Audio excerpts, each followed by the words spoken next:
Bonjour, bonsoir, salut, salut. Que le Seigneur vous bénisse. Nous sommes là pour une nouvelle édition de l'école d'Esther qui est l'école de la sagesse, l'école de l'élévation, l'école de la vie, l'école du trône, l'école qui nous permet et qui nous prépare en l'enlèvement. Nous saluons tous ceux qui se connectent, qui vont se connecter, qui verront cette vidéo. Vraiment que le Seigneur vous bénisse dans le nom de Jésus-Christ. Que la grâce de Dieu, l'onction de Dieu, la puissance de Dieu soit sur vous au nom puissant du Seigneur Jésus-Christ de Nazareth. Nous sommes encore dans la joie ce soir d'être avec vous sur ce plateau, sur ces antennes, pour partager cette parole qui est la parole de Dieu, qui est la parole de la vie, qui est la parole de la sagesse. Et la Bible nous dit que le commencement de la sagesse, c'est la crainte de l'Éternel. Avant toute chose, nous allons prier pour les autorités, prier pour nous-mêmes, pour tous ceux qui vont écouter, afin que le Saint-Esprit, qui est le maître de toutes choses, prenne contrôle de nos esprits, prenne contrôle de nos pensées, prenne contrôle de nous dans le nom de Jésus-Christ de Nazareth. Nous venons prier par le nom de Jésus et nous prions que le Saint-Esprit soit avec nous au cours de cette émission, la connexion, nos corps, nos âmes, nos esprits, nos vies, dans le nom de Jésus, notre entendement, notre compréhension, par la puissance du Saint-Esprit au nom de Jésus-Christ et que seule la présence de Dieu se manifeste au nom puissant du Seigneur Jésus-Christ de Nazareth. Seigneur, nous prions que tu touches les cœurs de toute personne qui va écouter et que tu délivres chaque victime dans le nom de Jésus-Christ. Amen. Bien-aimés, la grâce de Dieu sur nous, la grâce de Dieu dans nos projets, la grâce de Dieu dans nos vies, la grâce de Dieu, cette grâce qui se manifeste et qui nous permet d'être en vie, qui permet que nous soyons debout parce que nous sommes au 9e mois de l'année. C'est un mois rempli de révélations, un mois compliqué, tant dans le côté positif que le côté négatif. C'est au mois de juin, de septembre, autant pour moi, que se produisent les différentes rentrées. Nous avons la rentrée scolaire, les rentrées académiques, nous avons les rentrées dans le monde physique et également dans le monde spirituel et à la rentrée. Donc, ce qui se passe physiquement a d'abord été préparé spirituellement. Donc, rien ne se passe sous le soleil au hasard. Aujourd'hui, nous sommes là et nous prions que le Seigneur nous guide. L'édition de ce soir nous parlera de comment ne plus être victime. Et avant d'entamer le thème de ce soir, je voudrais déjà faire un petit rappel de tout ce qui s'est passé la semaine passée. Donc, les émissions, nous avons parlé des rêves et j'ai reçu beaucoup de questions, beaucoup de personnes qui m'ont envoyé leurs rêves. Et par la grâce de Dieu, j'ai pu expliquer certains et donner certaines recommandations à d'autres afin que le Seigneur les éclaire. Il y a beaucoup qui m'ont envoyé des questions, surtout aussi sur des vidéos parlant des personnes difficiles. Je les ai renvoyées, chercher également des vidéos. Il y a des personnes également qui ont commis des erreurs, qui ont fait des erreurs graves et qui ne savaient plus comment est-ce qu'elles devaient faire pour s'en sortir de ces erreurs. Que le Seigneur vous guide. Rentrez voir ces vidéos et vous allez écouter ce que le Seigneur avait mis dans le cœur de sa servante en ce jour. Mais je dis à toute personne qui a commis une erreur dans sa vie que c'est possible que l'erreur soit réparée. Si tu as un père spirituel, une mère spirituelle, tu vas confesser ton péché, c'est ton parent spirituel et tu lui apportes une offrande. Et ton père ou ta mère spirituelle priera pour toi. Et le livre de 1 Jean, le chapitre 5 dit, si nous confessons nos péchés, il est fidèle et juste pour nous pardonner et pour nous purifier de toute iniquité. Donc l'homme de Dieu, par sa prière, tu seras purifié de ton iniquité et la malédiction attachée à ce péché sera détruite. Pour ceux qui ont des rêves compliqués, continuez à écrire. J'ai répondu à plusieurs, j'ai répondu à beaucoup. Je sais que le Seigneur va vous éclairer parce que Dieu nous parle tantôt d'une manière, tantôt d'une autre. Il nous parle surtout dans les rêves, il nous parle dans sa parole, il nous parle au travers de ses serviteurs. Nous devons être attentifs pour éviter de faire les erreurs et d'être des victimes. Et aujourd'hui, nous allons parler des victimes. Aujourd'hui, nous avons remarqué que beaucoup d'enfants de Dieu, beaucoup d'hommes, beaucoup de femmes sont des victimes, victimes de beaucoup de choses. Déjà, qu'est-ce qu'une victime?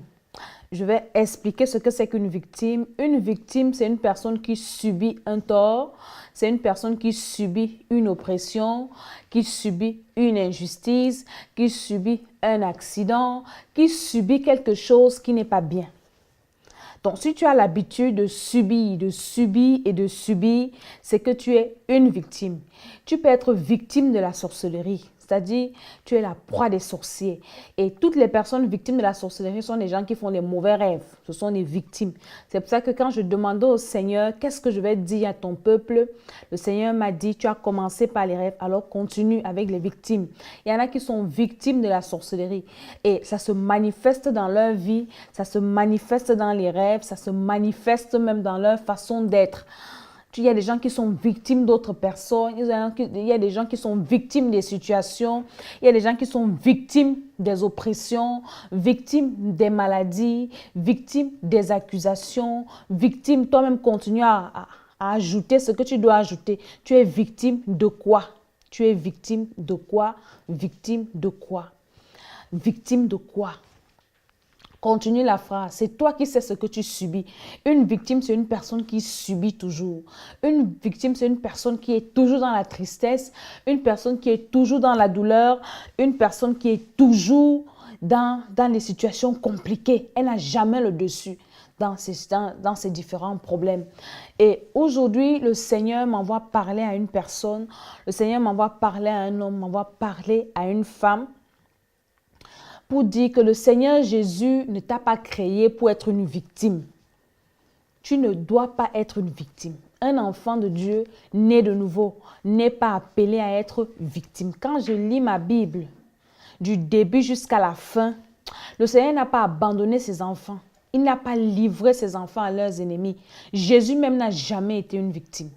Jésus est mort parce qu'il était venu pour mourir. C'est pour ça que Jésus était venu. Et quand Jésus est mort, la Bible nous dit que son heure était arrivée. Donc, tant que l'heure de Jésus n'était pas arrivée, d'être livré entre les mains des pharisiens, d'être livré entre les mains de ses ennemis, d'être livré entre les mains des sorciers, Jésus, il n'avait pas le pouvoir de mettre la main sur lui. Aujourd'hui, tu ne dois pas être victime de la sorcellerie. Bien aimé, il y a quelques jours, je crois que c'était hier, où ça a été la rentrée scolaire, je crois en Europe, également en Afrique, peut-être dans le monde entier, où les enfants sont rentrés à l'école. Et tous les parents ont été contents. Mais ce que certains parents ne connaissent pas, c'est que cette école où les enfants sont partis, beaucoup d'enfants, si leurs parents n'ont pas la connaissance de Dieu, seront victimes de la sorcellerie, victimes de beaucoup de choses, victimes des accidents même à l'école. Cette année, est-ce que vous n'avez jamais entendu qu'un enfant se lève le matin, il va à l'école et son camarade de classe, ça se passe beaucoup aux États-Unis. Un camarade de classe, il se lève le matin, il vient avec une arme dans nos sacs et il tue ses camarades. Et les parents de ces enfants sont à la maison, ils ne savent pas ce qui se passe, alors que l'enfant est devenu une victime quelque part. Le diable, c'est un monsieur dangereux. Il sait qu'il lui reste peu de temps. Alors, parce qu'il lui reste peu de temps, le gars fait tout pour envahir, pour détruire. Le diable sait qu'il lui reste peu de temps. C'est nous, les enfants de Dieu, qui perdons encore le temps. On pense qu'on a assez de temps parce qu'on voit, je ne sais pas, on voit tout ce qui se passe, on a des projets, on pense qu'il y a encore assez de temps. La parole de Dieu nous dit que la fin des temps est proche, l'enlèvement. Nous, les enfants de Dieu, nous attendons l'enlèvement. Et nous devons être prêts à chaque instant. Il y a quelques jours, je méditais la parole de Dieu et j'ai eu des frissons. Et la nuit, le Seigneur m'a parlé, il m'a montré l'enlèvement. Le Seigneur m'a montré comment j'étais dans un train. Et dans ce train, il y avait toutes les races. Les Noirs, les Chinois, les Chinois, les Indiens, les Marrons, toutes les races. Et nous étions en train d'aller quelque part. Et dans ce train, j'ai vu des personnes tellement occupées à autre chose. Et j'étais tellement étonnée. Et les gens n'étaient même pas occupés de la destination où ils allaient. Donc, il y avait des gens qui avaient beaucoup d'argent. Leur travail, c'est-à-dire ils s'occupaient seulement de leur argent. Ils adoraient l'argent. Les autres, c'était autre chose, dans une distraction pas possible. Et j'étais assise dans ce train, je regardais, je dis, mais comment les gens ne sont pas conscients que nous sommes en train de voyager? Est-ce que quand on va arriver, parce qu'il y avait un arrêt, les gars, parfois ils oubliaient même l'arrêt où ils devaient descendre parce qu'ils étaient tellement occupés par les choses de ce monde. Et après, il y a eu un arrêt et nous devons arriver quelque part pour prendre notre train pour la destination finale. Bien aimé, à ma grande surprise, je suis arrivée la seule à l'heure à la destination. Et puis j'arrive, mais je ne vois personne. Tous les gens qui étaient avec moi, ils sont où? Et le conducteur du train et les hôtesses me disent, mais madame, il est l'heure, on va partir. Et je lui ai dit, non, on ne peut pas partir, il y a des gens qui arrivent. Il me dit, non, l'heure, c'est l'heure. Je dis, mais je suis seule. Elle me dit, même si vous êtes seule, on s'en va et le train a démarré. Et je n'ai pas compris ce rêve. Quand je me lève le matin, je demande au bishop, mais j'ai fait un rêve, qu'est-ce que ça voulait dire? Il me dit, le Seigneur t'a montré l'enlèvement. Il t'a montré le monde, comment le monde est dans la distraction. Il t'a montré que quand l'heure de l'enlèvement va sonner, gloire à Dieu parce que toi, tu étais à l'heure. Mais toutes ces personnes, tu devais les évangéliser. J'ai dit, mais je parlais même, mais ces personnes ne m'écoutaient même pas. Il me dit, le Seigneur t'a montré.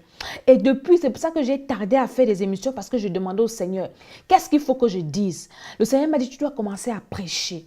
Parce que mes enfants sont dans la distraction. Mes enfants perdent le temps avec des choses inutiles. Je suis en train de revenir. Je suis en train de revenir. Je suis en train de venir. Et le Seigneur m'a dit, et je dis à chaque enfant de Dieu, bien-aimé, c'est bien beau la vie sur la terre. La Bible dit qu'au temps de Noé, les hommes se mariaient, ils mariaient leurs enfants. Mais Noé avait reçu une instruction de construire l'arche.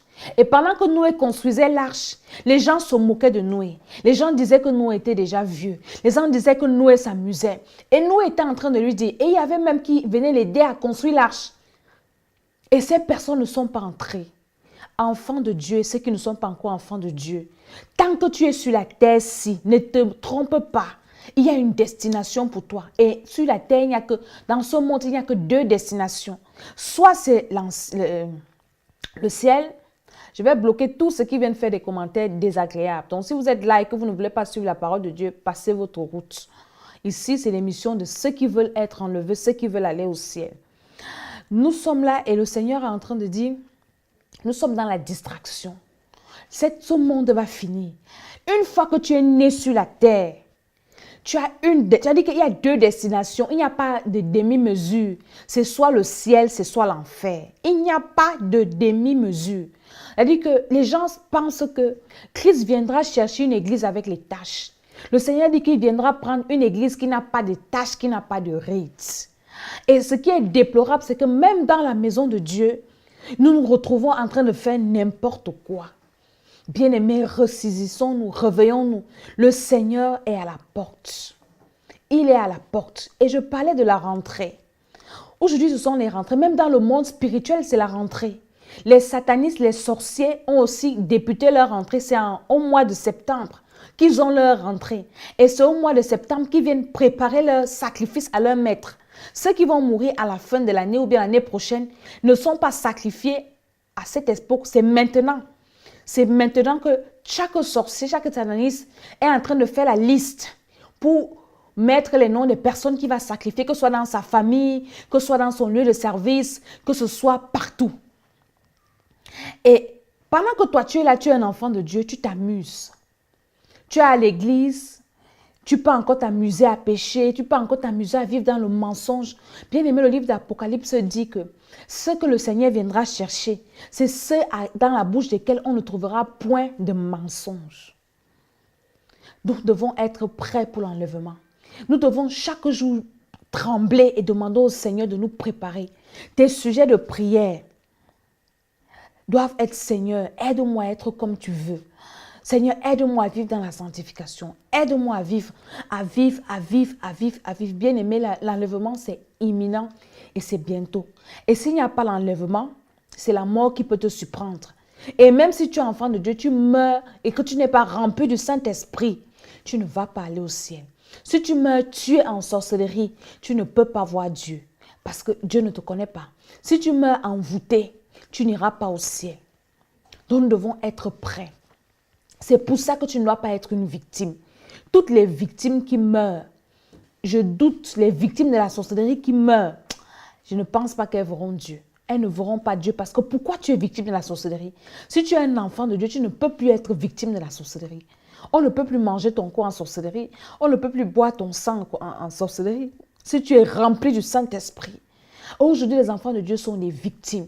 Tu vas voir un enfant de Dieu qui est bloqué. Un enfant de Dieu qui est envoûté. Pourquoi tu es bloqué? Pourquoi tu es envoûté? Parce que tu as ouvert la porte. Parce que tu te retrouves là où tu ne dois pas te retrouver. Parce que tu es en train de faire ce que tu ne dois pas faire. J'étais en train de lire ma Bible un jour et un homme de Dieu a fait un commentaire. Il a dit, la parole de Dieu marche. La marche à coup sûr. Il faut vivre selon la parole de Dieu et il faut la déclarer. Et il disait, si pendant que tu déclares la parole de Dieu, ça ne s'accomplit pas, continue à déclarer. Si ça ne s'accomplit pas, c'est qu'il y a des choses que tu fais que tu ne dois pas faire. Ou bien il y a des choses que tu dois faire que tu ne fais pas. Essaye un peu d'examiner ta vie. Pourquoi tu es victime aujourd'hui? Pourquoi tu souffres de l'hostilité des autres? Peut-être qu'il y a des choses que tu dois faire, que le Seigneur t'a demandé de faire et que toi tu ne fais pas encore. Ou bien que les choses que le Seigneur t'a demandé de ne plus faire, que la parole de Dieu te dit de ne plus faire et que toi tu continues à faire. C'est pour ça que tu pourras être une victime. Aujourd'hui, nous avons envoyé nos enfants à l'école. C'est dans ces écoles qu'on trouve toutes choses, toute qualité de mauvaises choses. À l'école maintenant, surtout ici en Europe, on initie les enfants à la sorcellerie. Bientôt, ils vont fêter Halloween. C'est-à-dire, ils initient les enfants au spiritisme. Je me souviens l'année passée, une de mes filles, elle me dit, maman, aujourd'hui, qu'est-ce qu'on a fait? Je demande, qu'est-ce qu'on a fait à l'école? Qu'est-ce que vous avez fait? Elle me dit, la maîtresse nous a demandé de nous asseoir. On a croisé les pieds. Et elle nous a dit de fermer les yeux et de faire le vide dans nos têtes. Ça, c'est le yoga qu'on apprend aux enfants. Et je lui ai dit, mais pendant que tu fais ça, qu'est-ce que tu dis? Je dis, pendant que tu fais ça, tu dis, au nom de Jésus, tu commences à prier. Tu invoques le sang de Jésus dans ton esprit. Ne fais pas le vide dans ton esprit. Invoque le sang de Jésus. Si toi, déjà, tu n'es pas un enfant de Dieu, et que tu livres tes enfants à ce genre de personnes, on va aller t'initier l'enfant à la sorcellerie.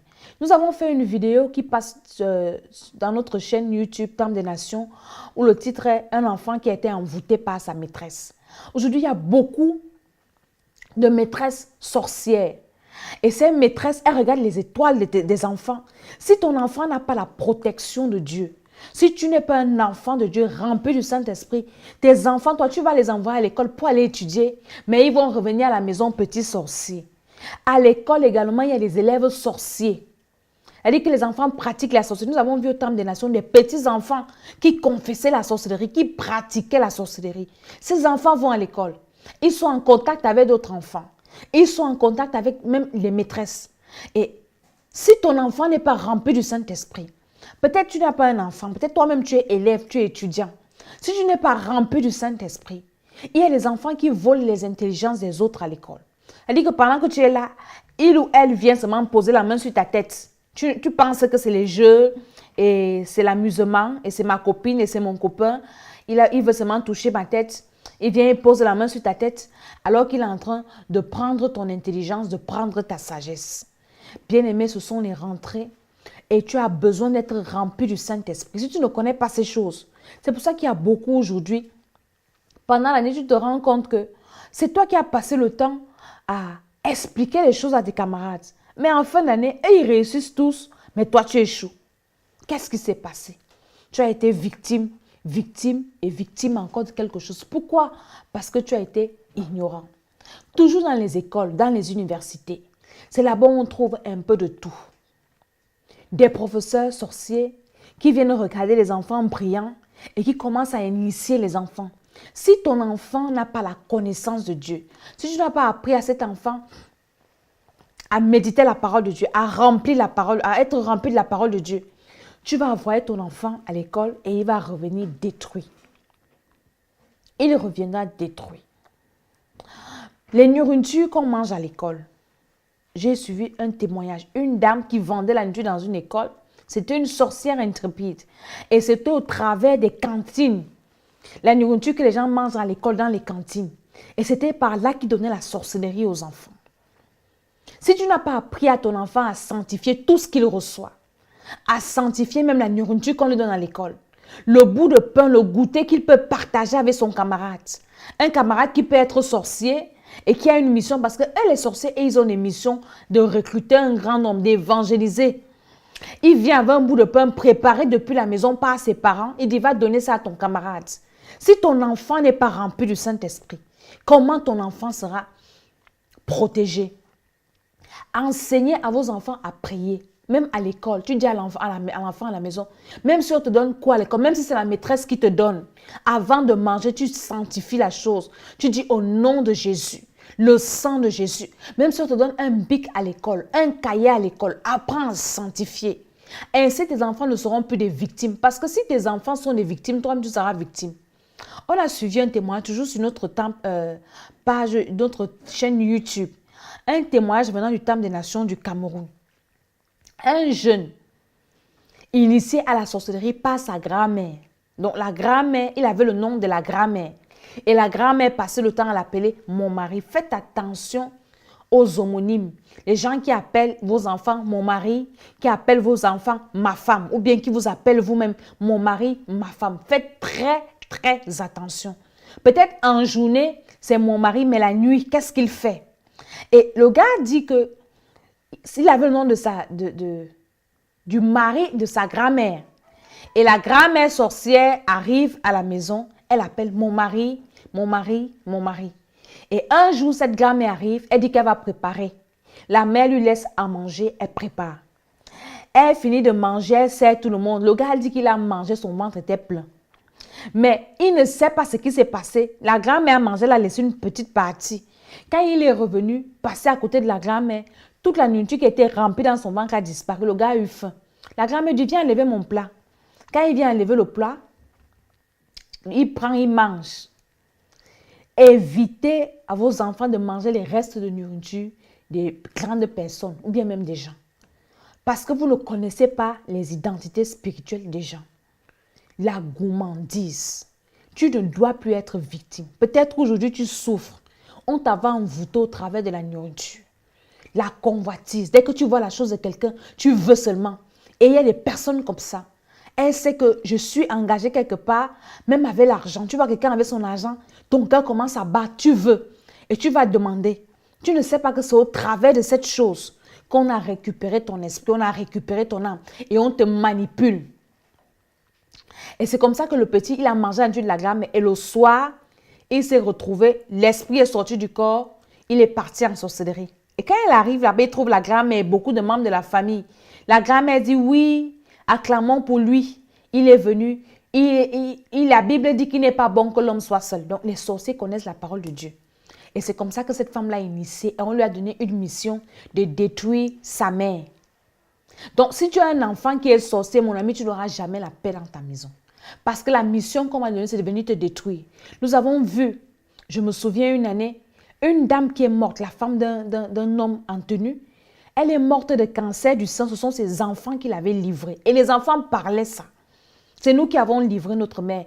Et la femme, elle n'avait pas suffisamment de foi. Et elle est décédée, on l'a enterrée. Les enfants sont restés. Donc, tu dois être assez éveillé et assez rempli du Saint-Esprit. Tu as besoin de la connaissance de Dieu. Sinon, tu seras toujours une victime. Tu seras toujours une proie dans toutes les situations. La rentrée scolaire. Aujourd'hui, tous nos enfants, nous allons à l'école. Il y a des gens qui, les parents, l'enfant va à l'école. Quand il rentre le soir, tu ne pries même pas sur ton enfant. Tu ne demandes même pas ce qu'il a fait à l'école. Tu ne veilles même pas à lui donner, déjà à l'amener à lire la parole de Dieu, à l'enseigner la parole de Dieu, à l'enseigner à prier, à comment se défendre, comment dire des choses. Tu seras toujours victime. Et toi-même aujourd'hui, peut-être tu es une grande personne. Il y a des choses qui t'arrivent. Tu es en train de subir certaines situations parce que tu n'avais pas été éveillé. Tu as toujours été rejeté. Tu as toujours subi des choses. C'est-à-dire qu'on t'accuse toujours, à tort ou à raison. On a passé toujours le temps à t'accuser. Bien-aimé, quand nous lisons la parole de Dieu, Jésus, notre Dieu, n'a jamais été la victime. Jésus avait toujours le dessus des situations. Même quand Jésus, il y a, je crois, dans le livre de Marc, dans le livre de Matthieu, dans le livre de Luc, là où Jésus avait abaissé la tempête. Quand il était dans la barque avec l'île, la rose va nous trouver le verset. Quand il était dans la barque avec ses disciples et il devait traverser la rive. Pendant qu'il était dans la barque, la Bible dit qu'un vent violent a commencé à souffler. Le vent violent a commencé à souffler et les disciples ont commencé à pleurer. Maître, nous sommes en train de périr. Maître, nous sommes en train de mourir. Nous allons nous noyer. La Bible dit quoi? Les disciples de Jésus étaient victimes de cette tempête.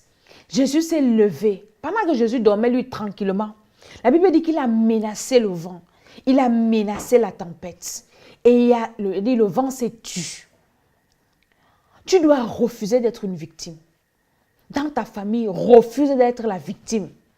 Dans ton foyer, refuse du fond de ton âme. Refuse d'être la victime des sorciers. C'est Matthieu 8, le verset 34, merci. Refuse. Je dis bien refuse. Même dans les rêves que tu fais. Tu peux rêver que tu es oppressé. Il y a beaucoup qui m'ont dit, je rêve qu'on m'oppresse la nuit. Il y a des personnes, quand elles dorment la nuit, elles rêvent comme on est en train de venir les oppresser. C'est une façon de faire sortir ton esprit parce que pendant qu'on t'oppresse, tu essaies de te débattre. Et c'est une forme d'initiation à la sorcellerie. C'est-à-dire qu'on t'oppresse, tu veux dire Jésus, ça ne sort pas, tu veux dire Jésus, ça ne sort pas. C'est-à-dire que tu veux faire la force. Ce mouvement que tu fais peut faire sortir ton esprit de ton corps. Et une fois que ton esprit est sorti de ton corps, on t'a initié. Donc c'est ça leur objectif. Parfois, ils viennent t'oppresser quand tu as déjà la connaissance pour te violer spirituellement ou bien pour te faire des choses. Parce que tu as déjà la connaissance et tu résistes et tu ne coopères plus. Alors, ils veulent te prendre de force. C'est-à-dire que quand tu fais ce genre de rêve, bien-aimé, je vous ai donné le secret, c'est de méditer la parole de Dieu. Passe le temps à lire la parole de Dieu. Adore le Seigneur. C'est-à-dire que passe une journée d'adoration où tu es seulement en train d'adorer le Seigneur. Adorer le Seigneur. Nourris ton esprit de la parole de Dieu. Et le Seigneur va agir et tu ne seras plus victime. Donc, quand tu fais un rêve où on te poursuit, où il y a des policiers qui te poursuivent, où tu manges ou bien, lève-toi et commence à refuser d'être victime. Refuse dans ton esprit, refuse. Je me souviens quand j'allais encore chez les féticheurs, je n'étais pas encore enfant de Dieu, mais j'avais vécu une situation qui m'avait marqué. Il y avait une fille qui était venue de l'Europe, elle venait attacher un blanc. Et elle faisait une bouteille. Et nous, on était là, chacun avait son problème. D'autres voulaient voyager, d'autres voulaient le mariage, d'autres... Chacun était là, chacun était dans son coin, il faisait ce qu'on lui demandait de faire.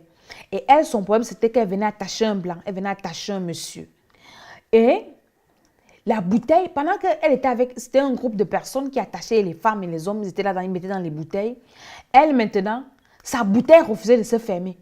Les autres personnes, les bouteilles se fermaient. Mais pour elle, la bouteille refusait de se fermer. Après, le féticheur est venu la gronder. Il dit, mais il faut être forte. Est-ce que tu sais qu'il y a des gens, quand tu veux les attacher, quand tu veux les bloquer, les personnes là, on n'arrive pas à les bloquer. Toi aussi, sois forte. Et je suis restée, je dis, ah, donc il y a des personnes qu'on ne bloque pas. Il y a des personnes qu'on n'attache pas. Il y a des personnes qui refusent d'être des victimes. J'avais plié mon doigt. C'est quand j'ai reçu le Seigneur, parce que je ne comprenais pas. Quand j'ai reçu le Seigneur, j'ai compris que certainement la personne que cette femme venait attacher, c'était un enfant de Dieu. Pas soi, c'était certainement un enfant de Dieu. Bien aimé, tu es déjà un enfant de Dieu. Et si tu n'es pas encore un enfant de Dieu, tu dois le devenir. Et si tu es un enfant de Dieu qui s'amuse encore avec Dieu, tu dois régler ta vie avec Dieu. Et une fois que tu es dans les voies de Dieu, une fois que tu es agréable à Dieu, aucun sorcier ne peut te détruire. Aucune situation ne peut être au-dessus de toi. Tu ne peux être la victime de personne au nom de Jésus-Christ de Nazareth. Tu dois prendre la décision, régler ta vie avec le Seigneur. Parce que je vous ai dit que notre première destination, notre destination la plus importante, c'est d'abord le ciel. Si tout ce qu'on fait sur la terre, c'est pour aller en enfer, vraiment, ça ne sert à rien. Tout ce qu'on fait, si c'est pour aller au ciel. Tout ce qu'on fait sur la terre, c'est pour que quand Jésus arrive, qu'il nous reconnaisse comme étant ses serviteurs, comme étant ses enfants. Pour qu'on ne soit pas seulement ceux qui ont parlé de lui, mais qui n'ont pas mis sa parole en pratique. Matthieu 7, 21 dit quoi? Ce n'est pas ceux qui me disent Seigneur, Seigneur, qui hériteront la parole, qui hériteront le royaume des cieux, mais ceux qui mettent ma parole en pratique. Ne soyons pas de ceux qui disent Seigneur, Seigneur, des gens qui cherchent Dieu parce que Jésus va les protéger, parce qu'il va être riche sur la terre, parce qu'ils veulent réussir. Non, cherchons le Seigneur parce que nous voulons être sauvés pour l'éternité. Et une fois que tu recherches premièrement le royaume des cieux, toutes les choses de la terre, si tu auras, Dieu va te donner ça. Parce qu'il sait qu'il aura déjà ton âme. Et je reviens dans la vision que j'ai vue, où je suis partie, c'est le Seigneur m'a dit, il faut que tu prêches parce que les enfants de Dieu s'amusent, le ciel risque d'être vide. Le ciel risque d'être vide parce que ceux qui ont reçu le Seigneur sont en train de jouer, ils sont en train de s'amuser, ils sont distraits. Bien-aimé, abandonne le péché, ça ne sert à rien. Consacre-toi au Seigneur. Consacre-toi. Les choses du monde, tu n'as pas besoin de te compromettre pour avoir quelque chose. Quand tu es un enfant de Dieu, le Seigneur te bénit au temps convenable. Je vous ai parlé de Joseph dans une de mes vidéos.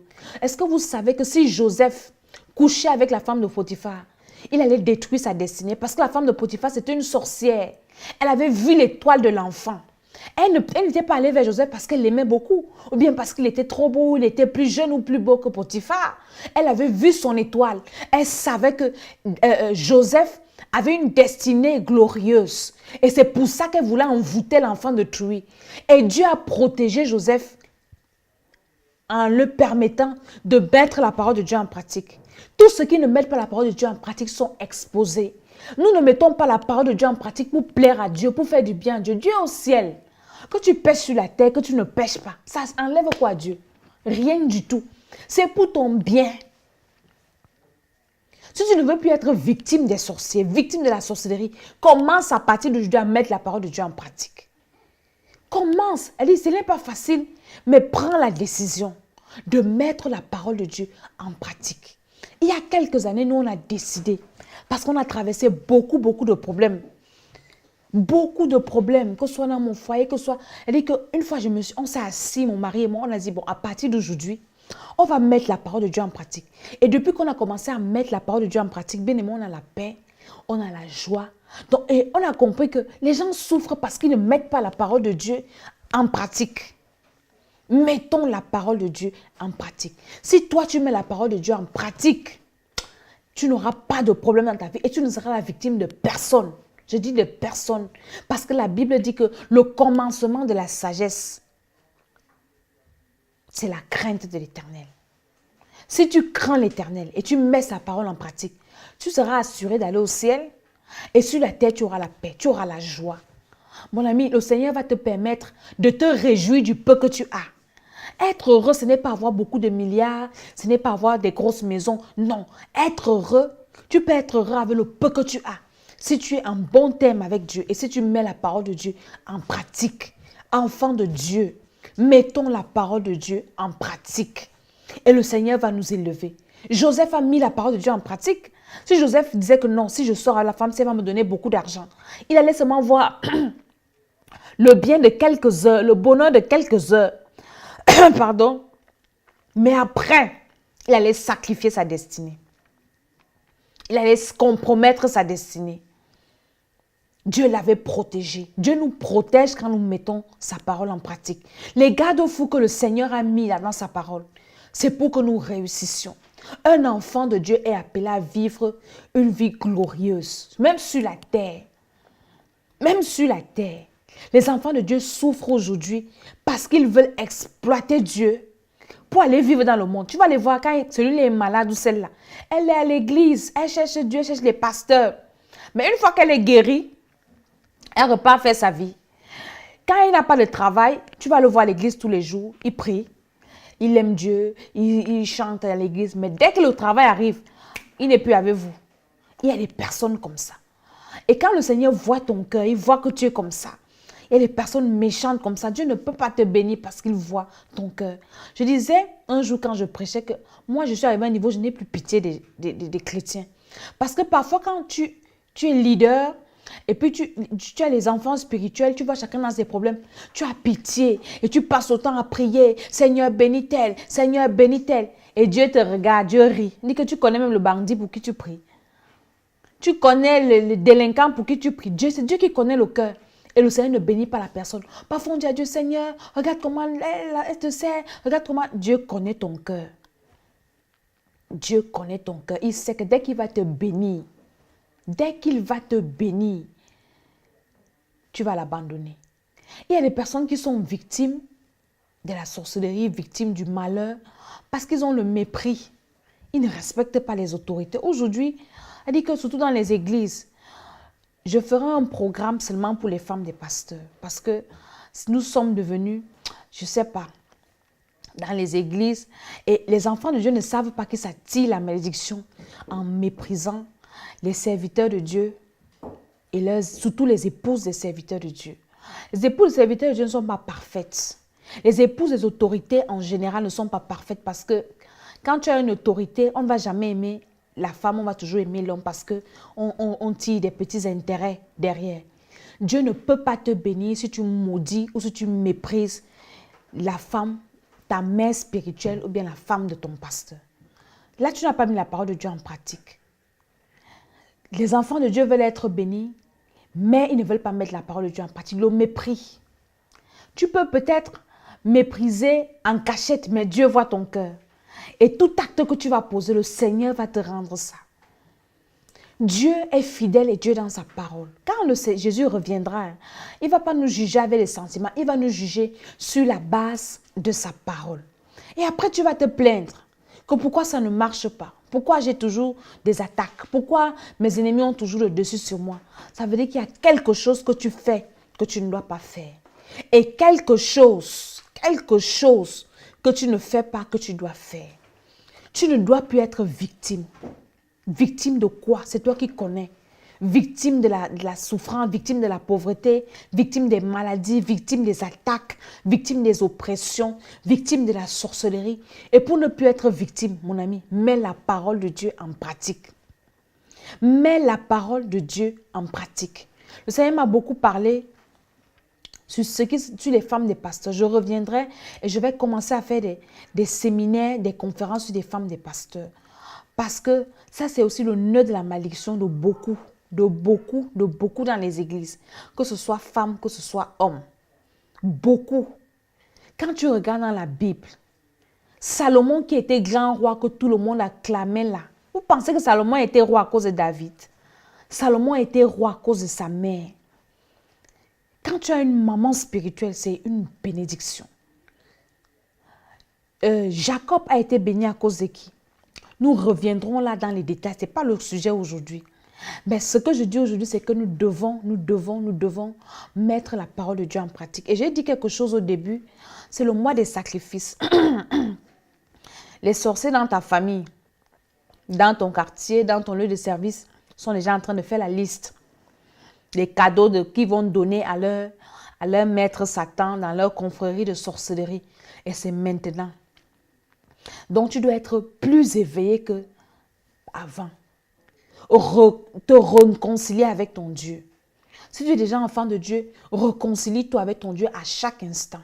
Et si tu n'es pas encore né de nouveau, parce que la nouvelle naissance est la clé, reçois le Seigneur Jésus comme ton Seigneur et Sauveur. Aller à l'église ne fait pas de toi un enfant de Dieu. Être pasteur ou enfant de pasteur ne fait pas de toi un enfant de Dieu. Tu peux aller à l'église, mais tu n'es pas né de nouveau. Apollo, c'était un prédicateur éloquent, mais il n'était pas né de nouveau. Et le Seigneur a permis que Aquilas et Priscille lui annoncent plus exactement les voies du Seigneur. C'est écrit dans la parole de Dieu. Tu dois naître de nouveau, c'est très, très important. Sans la nouvelle naissance, Jean 3, tout le chapitre, personne ne verra le Seigneur. Personne. Si tu n'es pas né de nouveau, si le péché originel n'a pas été détruit dans ta vie, tu ne vas pas voir le Seigneur. Et si tu as été né de nouveau maintenant et tu ne persévères pas dans les enseignements, bien-aimé, Jésus ne viendra pas prendre une église qui a des tâches ou qui a des rites. Tu ne peux pas prétendre être un enfant de Dieu et ta vie ne correspond pas à la parole de Dieu. La Bible dit que vous les reconnaîtrez à leurs fruits. Quels sont les fruits que tu produis? Quels sont les fruits? Tu peux chanter à la chorale, tu peux même prêcher, tu fais les miracles. Gloire à Dieu, le Seigneur ne fait que honorer sa parole. Mais ta vie, c'est quoi? Tu peux prêcher, soulever des foules, faire des grandes choses pour le Seigneur. Gloire à Dieu. Le Seigneur n'honore que sa parole. Mais quand il viendra, il va te juger par rapport à tes actes. Il ne va pas te juger par rapport à tout ce que tu as fait là. Il va te demander que est-ce que toi, tu mettais ma parole en pratique? Bien-aimés, mettons la parole de Dieu en pratique. Ce n'est pas facile, mais c'est le Seigneur qui nous aide. Et une fois que tu mets la parole de Dieu en pratique, un, la vie éternelle est assurée si tu es né de nouveau. Deux, sur la terre, tu ne seras la victime de personne. Je dis personne. Tu ne seras pas toujours en train de pleurer parce qu'il y a des personnes qui aiment pleurer. Il y a des personnes qui aiment être malades pour que les gens aient pitié d'eux. Il y a des gens qui aiment qu'on a pitié de mon ami. Est-ce que tu as besoin qu'on ait pitié de toi? C'est Dieu qui doit avoir pitié de toi. Et une fois que tu es en bon terme avec le Seigneur lui-même, il te protège. Le Seigneur lui-même, il te garde. Je vais terminer en te donnant ce verset. Luc chapitre 4, verset 28 à 30. Il s'agit là de Jésus. Jésus a dit quelque chose. Il a dit que quand Jésus était parmi les pharisiens, il faisait tellement de miracles. On voulait le livrer, on voulait le détruire. Mais la Bible nous dit que à ce verset que je vous ai donné, on voulait attraper Jésus et je crois le lapider ou le tuer. La Bible dit que Jésus s'est échappé au milieu d'eux parce que son heure n'était pas encore arrivée. Donc Jésus n'est pas venu sur la terre pour être la victime des pharisiens, non. Tant que son heure n'était pas arrivée, on ne pouvait pas le tuer. Tu es un enfant de Dieu, tu ne dois pas mourir d'une mort précoce. Tu dois mourir à l'heure que le Seigneur a décidé pour toi. Si tu es là, répète avec moi que je ne mourrai pas d'une mort précoce. Moi, je le dis tous les jours. Moi, un sorcier ne m'a jamais se réjoui qu'il m'a tué. Je vais quitter la terre quand j'aurai fini d'accomplir ma mission pour laquelle le Seigneur m'a envoyé. Parce que le Seigneur nous a envoyés sur la terre pour une mission. Tu dois quitter cette terre ayant accompli tout ce que le Seigneur a dit que tu vas accomplir. Chaque personne qui est née avec une étoile, avec une mission, Dieu t'a destiné à de grandes choses. Il dit dans, je crois, Jérémie 29, les projets que j'ai pour toi sont des projets de bonheur, les projets de paix. Hein? Jésus t'a envoyé sur la terre pour de bons projets. Pas pour venir accompagner les autres, pas pour venir souffrir, non. Tant que tu souffres et que tu ne vis pas que la vie que le Seigneur avait prévue pour toi, tu es une victime. Et à partir d'aujourd'hui, tu dois te lever et dire que jamais. Si le Seigneur a dit que sur cette terre, je dois réussir, alors je dois réussir. Le Seigneur m'a prédestiné à être enlevé, à vivre au ciel. Je dois aller au ciel. Donc, je ne suis pas victime du diable qui va m'amener dans ces choses. Non, au nom de Jésus-Christ de Nazareth. Nous devons nous lever et prendre cette décision. Et je termine en disant, tu as envoyé tes enfants à l'école, sois vigilant. Il y a trop de mauvaises choses qui se passent dans les écoles maternelles, écoles primaires, universités, dans les lieux de service. Prie sur tes enfants le matin ou bien le soir quand ils rentrent de l'école. Impose-leur les mains. Dès que l'enfant a dit au nom de Jésus, tout ce que vous êtes venu avec, je détruis. Ou bien tu consacres ta maison. Dis que dès que vous allez entrer ici, même si tu as mangé quoi à l'école, ça disparaît. Vous avez lu l'onction chez vous. Ouayez vos enfants, priez sur vos enfants. Et consacrez vos enfants à l'éternel. Moi, je me souviens quand j'accouche mes enfants, je consacre mon enfant. Je peux même te donner, toi, le sorcier va dormir à mon enfant, tu ne peux rien faire avec. Parce que j'ai déjà parlé sur la vie de mon enfant que tu ne peux même pas l'envoûter. C'est la rentrée scolaire. Alors nous devons préserver nos vies et préserver également la vie de nos enfants. Parce que si ton enfant est pollué, tu n'auras pas de paix dans ta maison. Ce sera une porte, ce sera une antenne qu'ils vont utiliser pour savoir tout ce que tu fais. Pour savoir tout ce que tu dis, pour détruire tes projets, pour détruire ta santé, pour détruire même ta vie. Tu vas prier, mais tu auras un ennemi dans ta maison et ce sera difficile. Tu as besoin de cela dans le nom de Jésus-Christ de Nazareth. L'école d'Esther, c'est l'école de la sagesse.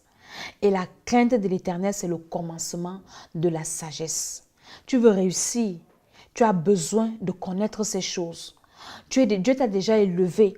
Tu dois connaître ces choses pour maintenir ton élévation. Parce qu'il y a beaucoup que Dieu élève. Mais une fois qu'ils sont arrivés en haut, comme on dit vulgairement, ils ne savent pas se maintenir. On les renverse. Si tu suis cette école de long en large, bien aimé, tout ce que le Seigneur t'a donné, personne ne va arracher ce que le Seigneur t'a donné. Je dis personne. Je dis personne, rien ni personne ne pourra voler ta bénédiction. Et tu ne seras plus une victime de qui que ce soit ou de quoi que ce soit. Au nom puissant du Seigneur Jésus-Christ de Nazareth. Comme je disais, l'école d'Esther, notre rentrée, nous allons la faire en début novembre. Il y a beaucoup qui s'inscrivent déjà. Inscrivez-vous. Ce sera à Paris et nous allons vous communiquer les adresses, nous allons vous communiquer les dates. Ce sera des moments d'adoration, des moments de louange et de prière pour tous ceux qui ont des problèmes, pour ceux qui rencontrent des situations difficiles. Vous pouvez m'écrire, peut-être vous vivez des situations différentes de ce dont je parle. Vous pouvez m'écrire et le Saint-Esprit, par sa grâce, va nous guider afin d'apporter une solution. Donc, nous allons lancer cette école d'Esther ici à Paris. Et je crois que c'est l'année prochaine que je vais lancer également au Cameroun. En juin de l'année prochaine, je vais lancer la rentrée de l'école d'Esther au Cameroun. Ainsi de suite, vous allez voir ce que le Seigneur va faire. Parce que tu as besoin, comme Esther, d'être enseigné. La Bible dit qu'Esther avait réussi parce qu'elle avait trouvé grâce aux yeux des eunuques. Et les eunuques lui avaient enseigné comment est-ce qu'elle devait vivre au palais.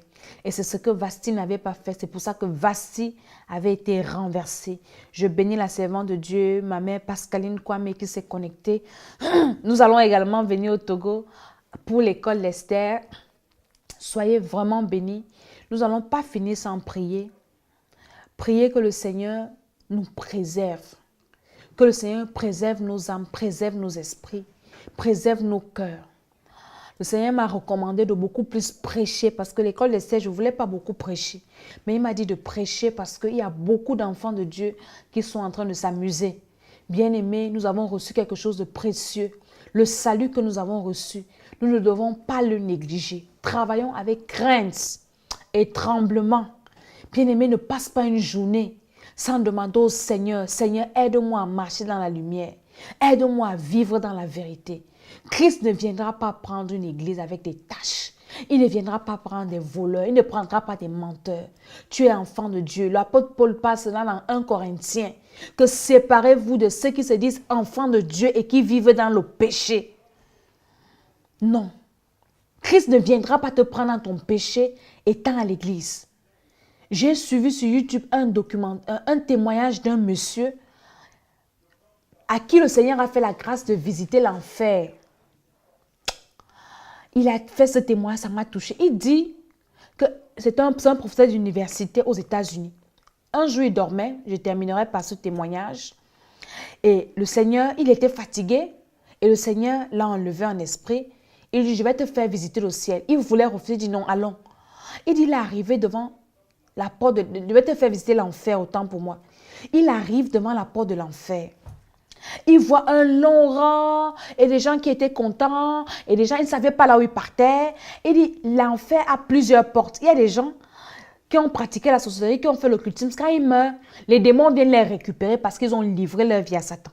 Mais ceux qui sont à l'église, là, qui sont nés de nouveau et qui vivent n'importe comment, donc quand tu meurs, tu vois la lumière, tu crois que tu vas au ciel, tu vas devant un grand portail qui est beau, qui est la lumière, tu penses que c'est Jésus que tu vas chercher. Et il a commencé à interroger certains. Il ne savait pas qu'ils allaient en enfer. Il a vu une femme. Il dit, ma chérie, pourquoi tu es sur cette voie? Qu'est-ce que tu es venue faire ici? Elle dit, en tout cas, moi, j'étais à l'église, mais je passais le temps à sortir avec les pasteurs, parce que c'est devenu vraiment monnaie courante. Hein. Elles sont à l'église, elles sortent avec les pasteurs, elles sortent avec les anciens, elles sortent avec les frères, ça, c'est normal. Et donc, moi, j'étais comme ça, et après, c'était ma vie, et c'est pour ça que tu es ici. Donc, elle ne savait pas qu'elle allait en enfer. Et elle trouvait que c'était normal. Elle était avec ses copines, même église, née de nouveau, mais qui vivait n'importe comment. Il allait vers quelqu'un d'autre, il dit, mais toi, pourquoi tu es là? Il dit, moi, je suis là parce que j'ai tué quelqu'un et on m'a condamné à mort. Alors que j'ai tué parce que j'avais raison. Donc, c'était horrible. Les témoignages que ce monsieur disait, je dis, ah bon? Après, il dit, enfant de Dieu, ne pensez pas que les petits péchés que vous dites que vous faites là, vous allez aller au ciel avec. Vous allez aller en enfer. Et quand il est arrivé maintenant, il lance. Il dit que quand tu... Donc, c'est quand cette personne-là entre par ce portail qu'elle se rend compte que je suis déjà en enfer. Bien-aimé, l'enfer existe. Ça existe. On ne peut pas perdre notre temps sur la terre comme ça pour aller brûler éternellement. Ça existe. Et une fois que tu es sur la terre, tu dois aller soit au ciel, soit à l'enfer. Choisis. Et c'est tant que tu vis que tu choisis ta destination. Choisis ta destination. Choisis le Seigneur. Choisis Jésus. Choisis de vivre dans la sanctification, dans la vérité, dans la lumière. Ça ne te coûte rien. Dans le nom de Jésus-Christ. Et tu ne seras plus victime de quoi que ce soit. Je vais m'arrêter là aujourd'hui et je vais prier pour une personne qui a besoin que le Seigneur intervienne dans sa vie. Un homme, une femme qui veut que le Seigneur la délivre de toute forme d'oppression, oppression physique, oppression financière, oppression satanique, oppression dans tous les domaines. Que le Seigneur te délivre pendant que je suis en train de prier. Le Saint-Esprit ne connaît pas la distance. Que le Saint-Esprit libère ton âme. Que le Saint-Esprit libère ton esprit. Et que ce message que tu as entendu agisse dans ton cœur. Que ton cœur de pierre soit transformé en cœur de chair. Dans le nom de Jésus-Christ de Nazareth. Que ton esprit soit réveillé. Que ton esprit sorte de cette prison. Et que tu prennes conscience dans le nom de Jésus-Christ. Et si tu étais victime, que ce soit de la sorcellerie ou bien d'une personne, ou bien d'un esprit, ou bien d'une situation, je parle à cette situation, je parle à cette personne, je parle à ce problème et j'ordonne à cette situation de se taire dans le nom de Jésus-Christ de Nazareth. Si tu étais victime des accusations, j'anéantis ces accusations contre toi, victime d'une condamnation, victime d'un envoûtement. Je détruis cela dans le nom de Jésus-Christ de Nazareth. Et je prie que le Saint-Esprit te touche là où tu te trouves. Le Saint-Esprit va te toucher. Si tu n'es pas encore né de nouveau, à partir de ce soir, que le Saint-Esprit te visite et qu'il te convainc de recevoir Jésus. Et si tu es déjà né de nouveau, je prie que le Seigneur pardonne tes péchés et que le Seigneur t'aide à revenir sur la bonne voie dans le nom de Jésus afin de ne pas rater les noces de l'agneau par la puissance du Saint-Esprit. Et c'est au nom puissant du Seigneur Jésus-Christ que j'ai prié et que je t'ai condamné à cette bénédiction dans le nom de Jésus-Christ. Amen. Merci de partager cette vidéo, d'envoyer à une personne bien-aimée. Tu dois évangéliser. Tu dois évangéliser. Si tu as des questions, tu as des sujets de prière, tu peux m'écrire. Je vais te répondre. Si tu as ton père spirituel, il faut que tu aimes ton père spirituel, aime ta mère spirituelle. Prie pour eux, honore-les, respecte-les, même si elle a 10 ans. Respecte-les parce que les parents spirituels, c'est Dieu qui donne. Apprends à les honorer, à les respecter, à prier également pour eux parce que ce sont des hommes. Ils peuvent avoir des faiblesses, ils peuvent avoir des manquements. Bien-aimés, je vous parlerai demain, je crois, du blasphème contre le Saint-Esprit. Parce que quand j'ai encore lu ça, j'ai eu peur. Que beaucoup d'enfants de Dieu aujourd'hui, que ce soit païens ou enfants de Dieu, la Bible dit c'est le péché que Dieu ne pardonne pas quand tu blasphèmes contre le Saint-Esprit. C'est-à-dire que tu vois un homme de Dieu que Dieu utilise et tu dis que ce sont les démons qui l'utilisent. Jésus avait dit que c'est le péché impardonnable. Et il y a beaucoup qui ont déjà fait ce péché, mais ils sont en train de prier dans des églises. Mon ami, tu es condamné. Pour ce péché, on ne prie pas. Je prie seulement que Dieu Seigneur te préserve de ce péché et que tu ne l'aies pas encore commis. Parce que si tu l'as commis, ton cas est scellé. Arrêtons de juger les gens. Arrêtons de juger les pasteurs. S'il utilise les démons ou quoi, c'est son problème. Dieu va le juger. Ne mets pas ta bouche dedans. Occupe-toi de ta vie. Donc, je vais m'arrêter là ce soir. Que le Seigneur vous bénisse. Amen.